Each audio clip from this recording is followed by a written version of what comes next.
Vous savez, Suzuka, c'est un de mes circuits préférés de tous les temps. En fait, je crois que c'est mon circuit préféré de tous les temps, en tout cas en Formule 1 pour sûr.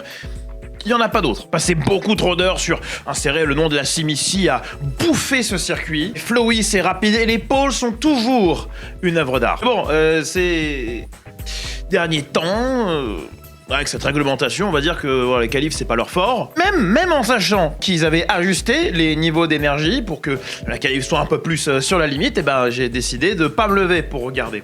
Et quand j'ai regardé la rediff, en faisant mes cartons, je me suis senti vindiqué. Genre, j'ai eu raison de me lever tard. Et puis pour la course, entre le crash de Berman, la surprise McLaren et les propos des pilotes après celle-ci, il y a, disons qu'il y a de quoi parler. Donc on va débriefer ça tranquillement et posément. Oubliez pas pour soutenir la chaîne le code Clippy chez Oli Energy, 10% de réduction pour vous, 10% de commission pour moi. C'est une seule raison pour laquelle il y a encore des murs autour de ma gueule. Si vous voulez ni gourde ni poudre, il y a le Super Thanks. Si vous voulez pas utiliser d'argent, ce qui se comprend totalement, il y a le Boost si vous êtes sur téléphone, mais le simple fait de commenter, liker, partager la vidéo, c'est déjà beaucoup. Mettez-vous à l'abri avant de me mettre à l'abri. Sans plus de salam alek, bienvenue dans Garage Talks. Vous vous exciterez pas trop si vous voyez que le décor commence à changer, peut-être pas au milieu de la vidéo, mais au fur et à mesure, parce que là, on arrive au mois où il va falloir faire les cartes, on va falloir bien pousser là. Donc, Je me souviens que quand on parlait initialement de cette réglementation, je vous disais, ou plutôt, quand on en parlait pour la première fois après avoir vu les voitures sur la piste, je vous disais qu'au-delà de la qualité de la course, ce qui risquait d'être un vrai problème, c'est la sécurité des pilotes. On parlait du fait que si une voiture se mettait à direct, à se ralentir, on appelle ça super clipping, mais il y a plein de gens qui l'utilisent dans le mauvais contexte. Mais si une voiture arrive à court d'énergie et que soudainement elle est beaucoup plus lente, et que derrière il y a une voiture qui elle a de l'énergie et qui est pas beaucoup plus lente, on crée un différentiel de vitesse giga grand et une situation extrêmement dangereuse. Et c'est un problème qui, quoi qu'on fasse de toute façon, peu importe le règlement, existe. Si voiture lente devant moi et que moi je vais à max 58, effectivement, risque d'y avoir des problèmes. Mais d'habitude, c'est un truc qui est plus réservé aux qualifs, c'est un truc qui est plus réservé aux essais. Ou, comme maintenant en course, avec ce qu'on a vu, Colapinto qui ralentit, très certainement à court d'énergie ou en train de régène, il se décale à gauche en voyant Berman arriver. Berman lui arrive à pleine balle et il choisit d'aller à gauche aussi parce qu'il n'a pas le temps de voir ce que fait Colapinto, il n'a pas le temps de réagir. Mésentente fatale pour sa course, le pilote britannique finit dans le mur avec 50 G dans la gueule. Bon, Alonso avait déjà soulevé le problème en pré-saison. Andrea Stella, de chez McLaren, avait déjà soulevé le problème en pré-saison. Lando Norris, votre champion du monde en titre, avait déjà soulevé le problème. À Melbourne, 4 pardon, je compte le sprint, 4 courses, c'est ce qu'il a fallu pour réaliser la prophétie. Et la raison pour laquelle le crash a eu lieu, c'est pas uniquement la faute de Colapinto, parce que tout est nuancé, bien sûr. Il y a effectivement un tout petit peu, il y a une part de responsabilité qui lui revient, le décalage à gauche, qui était peut-être pas aussi prévisible qu'on aurait pu l'espérer, mais les stewards ont défini que c'était pas le problème à cœur. Le problème à cœur, c'est les 35 km/h de différence, en fait. Colapinto, il se met pas au milieu pour défendre, il décale pas sur la gauche pour défendre. On défend plus vraiment dans cette nouvelle ère du sport. On laisse passer et on revient quand la batterie est pleine. C'est pour ça que pas tout le monde est convaincu de la qualité de la course comme elle est apparemment vantée sur l'internet mondial Twitter. C'est pour ça que les vitesses de rapprochement sont telles. Et il y a quelqu'un qui a mis des mots parfaits justement là-dessus. La course, sa qualité, elle est divertissante. Parce que justement, ça passe et ça redépasse. Excitant ou grandiose ou aucun autre mot utilisé par ceux qui défendent aveuglément le règlement actuellement. Ça veut pas dire qu'il n'y a pas de dépassement cool, juste que s'il y en a, ils sont tout aussi nombreux qu'avant. Et que la défense n'est plus réellement un art ou du CQB dans le cas de Max, c'est devenu maintenant quelque chose de contre-productif. Un peu comme rentrer vite dans les virages. Si vous voyez pas le problème avec cette phrase... D'ailleurs, j'en profite pour rappeler que si effectivement le règlement a moult problèmes, c'était pas mieux dans les années 2000. C'était absolument pas mieux dans les années 2000, j'en vois encore me donner des exemples genre ouais, when it was about real racing, et c'est 2006. Saint-Marin 2006, 2 dépassements en piste. Il y a un juste milieu à garder quand même, tu vois. Genre effectivement, genre une réglementation surartificielle comme celle-là, peut-être pas la meilleure. Réglementation comme celle de 2006, peut-être pas la meilleure non plus. Pour en revenir à Colapinto, s'il décale à gauche là, c'est pour laisser Berman passer passer parce qu'il sait très bien que s'il est derrière tout le 130R, quand il arrive au point de détection pour le mode overtake, après il l'a dans la ligne droite et il peut repasser. Donc la défense est encore moins justifiée quand tu sais que de toute façon, derrière t'as plein d'opportunités de repasser. Pour ça que j'insiste que la responsabilité, contrairement à ce que certaines personnes semblent penser, c'est intéressant qu'il y ait des gens qui se comportent comme des trous du cul bien sûr, mais il y a tout de même, c'est intéressant que des gens puissent penser que ce soit en grande partie la faute à Colapinto, donc c'est pour ça que je me permets d'expliquer un peu longuement. Et la FIA a répondu à la controverse, d'autant que des pilotes, dont Sainz, Colapinto et Berman eux-mêmes bien sûr, ont soulevé ça face à la presse. C'est d'ailleurs intéressant que Berman aussi lui-même, il blâme l'écart de vitesse et pas le mouvement de Colapinto. Le même Berman qui nous a révélé que vendredi, les pilotes et les stewards se sont réunis et qu'ils ont abordé cet exact sujet. Comme quoi le GPDA serait un petit peu pressant avec la FIA pour trouver une parade à ces écarts de vitesse. Et bref, la FIA du coup acquiesce, ils ont accusé réception du problème et ils ont décidé qu'ils allaient ajouter ça à la longue liste de discussions qui vont se fader là tout le mois qui vient ou qu'on n'a pas de Grand Prix où ils auront largement le temps de s'expliquer entre eux. On en revient toujours à la même chose, hein, c'est la gestion d'énergie qui pourrait être ajustée, mais c'est pas quelque chose qu'ils peuvent faire à la légère. Ils arrêtent pas de parler d'optimiser leurs décisions avec des datas de course, parce qu'effectivement là je suis d'accord avec eux, il vaut mieux avoir des données IRL plutôt que des données simulateurs pour prendre ce genre de décision. Là où je suis emmerdé, c'est que dans leur infinie sagesse, ils ont même pas déterminé si des ajustements sont vraiment requis. Et à moins que vous soyez effectivement pas dans la nuance et que vous pensiez que ce règlement il est super parce qu'il est super et vous avez décidé qu'il était super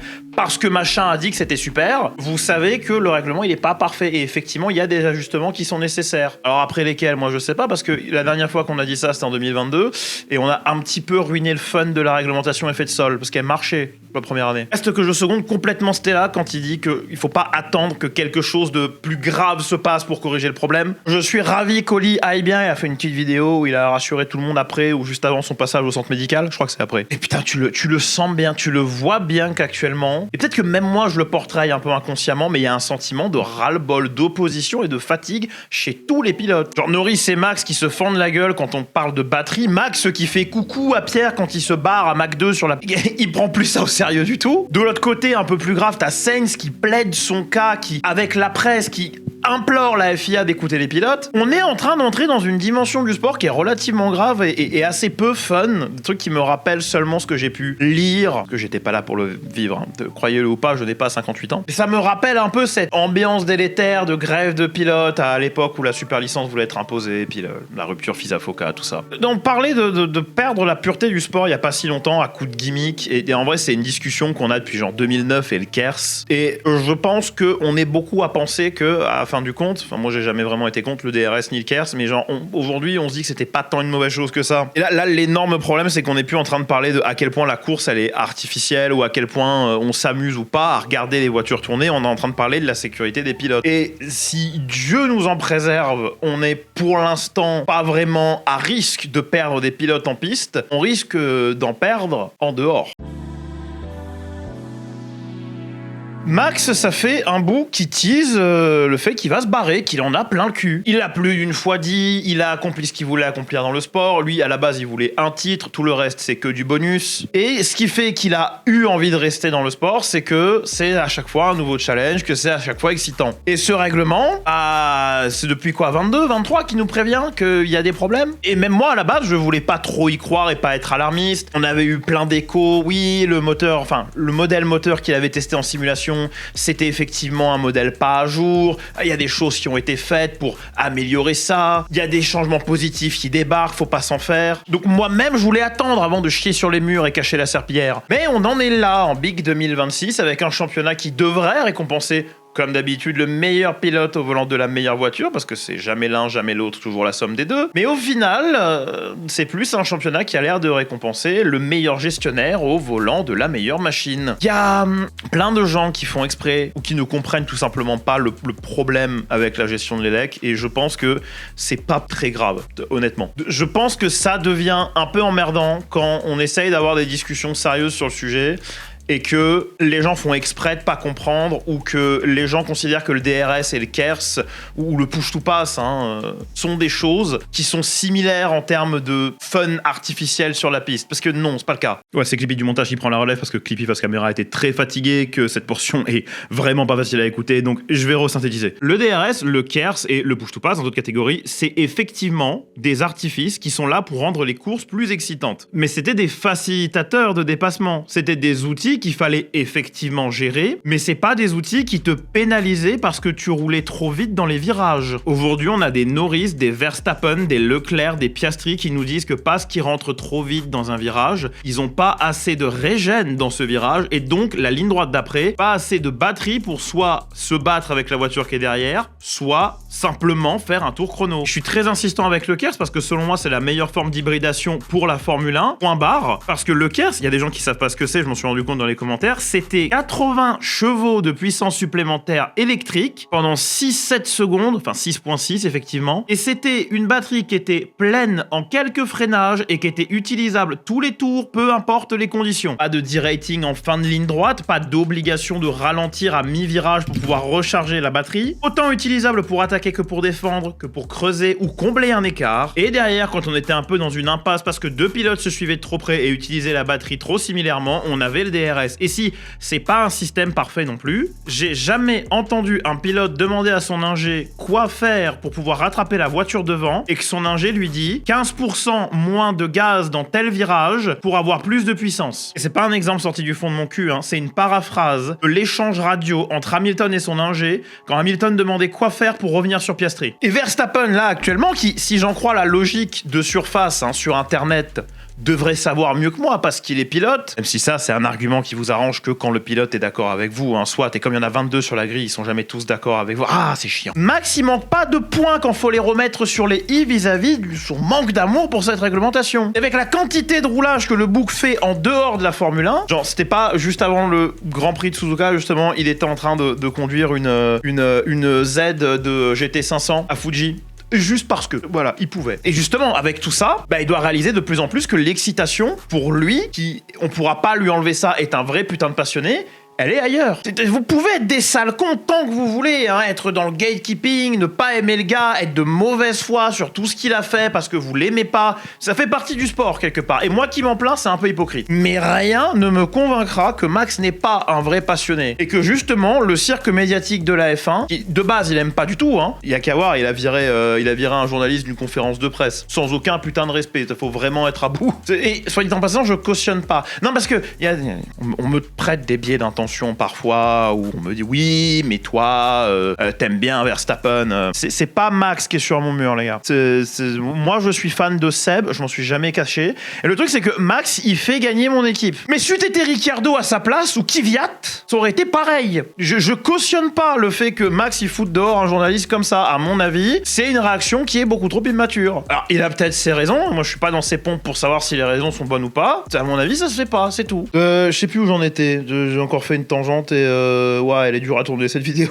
Vous savez quoi, moi j'espère que Max il se barre, voilà, vraiment, j'espère qu'il foute le camp, parce que déjà que le cirque médiatique justement de la Formule 1 ça l'insupporte au plus haut point, mais si en plus il retrouve même plus de plaisir dans la conduite, qu'est-ce qu'il fout encore là? Premier degré, qu'est-ce qu'il fout encore là? Son contrat, oui bien sûr, c'est rhétorique comme question, mais on est à peu près certain que sa clause performance elle va kick d'ici pas longtemps, parce que selon une source prédise germanique, cette fois-ci, Amus, généralement, il raconte pas trop de la merde. Sa clause perfo, c'est que s'il est pas deuxième au championnat du monde après le break estival, il peut l'activer. Pour ceux qui savent pas, une clause performance, c'est un mécanisme légal dans le contrat d'un sportif qui lui permet justement de quitter son équipe si certaines conditions de performance ne sont pas réunies ou atteintes. Autant vous dire, c'est compliqué pour Red Bull là actuellement. Je pense que Mekies, il va faire tout ce qu'il peut, mais il pourra pas le retenir. Et ça sent bon pour Isaac du coup, qui déjà se défend pas mal du tout. Le curse du second baquet, il a été lifté. Et en plus, le double effet qui se coule de ça, c'est que Max, dans un autre sport, c'est bénéfique pour l'autre sport. Parce que,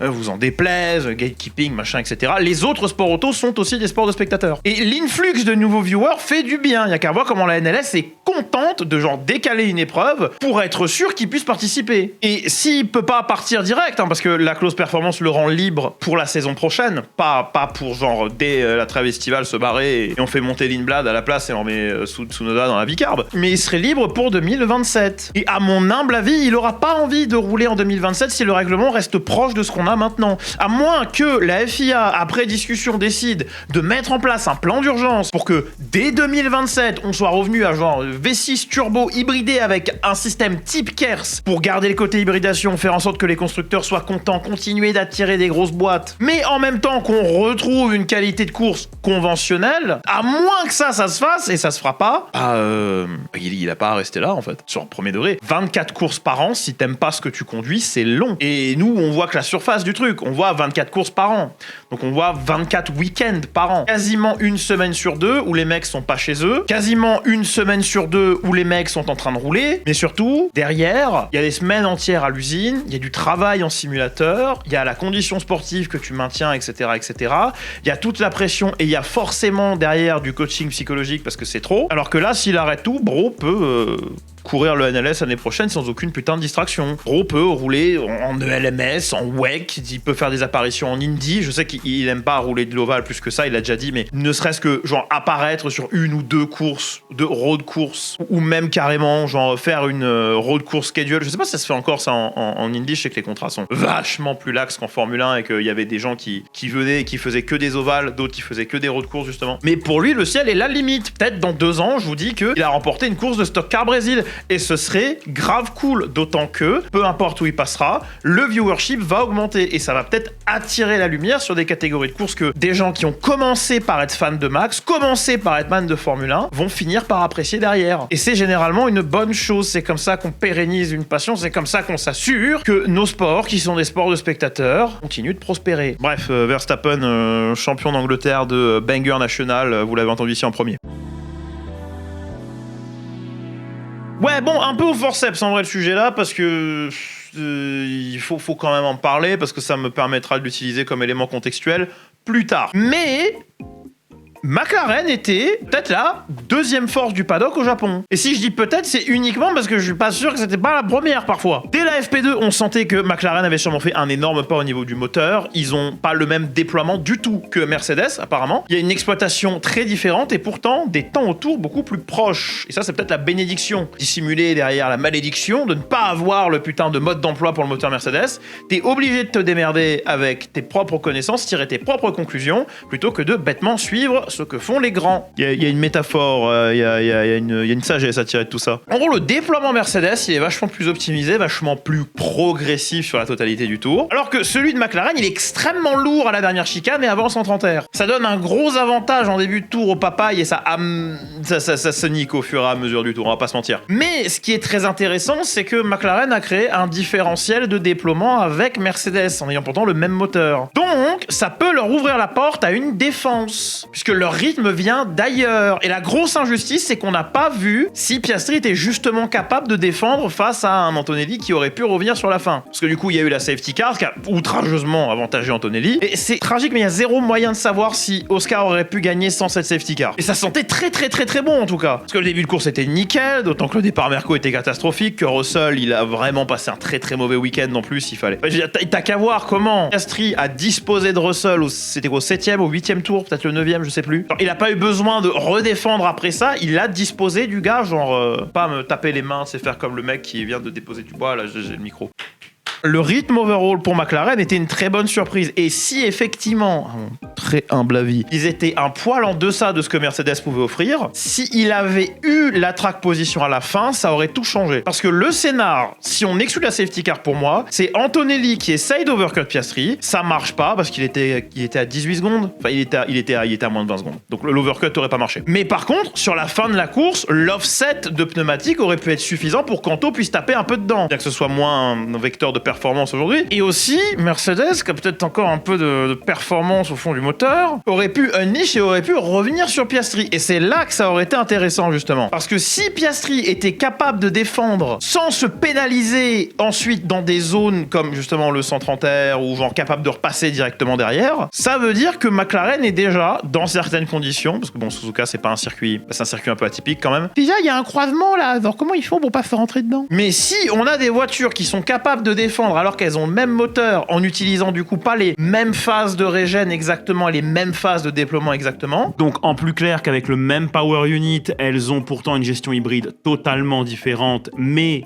totalement fonctionnelle dans les deux cas. On peut éventuellement avoir des fights qui vont pas tourner à l'affaire de je te double et puis quand je recharge je te redouble et puis quand tu recharges tu me redoubles et ben on se fait chier et je suis en train de m'enthousiasmer sur de la gestion, ça ne va pas, ça n'enlève rien. Par contre je tiens à le dire, à la victoire d'Antonelli qui était clairement le plus rapide des deux pilotes Mercedes ce week-end. Oui, Russell avait apparemment fait une erreur de setup, mais c'est son dos. Et ça nous rapproche aussi un petit peu plus d'un fight à 3 voies avec Mercedes bien établi, capable, rapide, Ferrari en outsider compétent, c'est terrible de dire ça. Faudrait qu'ils règlent leur putain de problème. C'est la 3e fois en 3 week-ends que j'entends un des 2 pilotes Ferrari parler d'un problème de déploiement et du moteur qui a soudainement plus assez d'énergie pour aller se battre. Et faudrait peut-être régler ça parce que genre j'ai l'impression que ça pénalise vraiment les courses. Hein. D'autant que Loulou il a l'air de kiffer ce règlement-là. Putain, capitaliser là-dessus.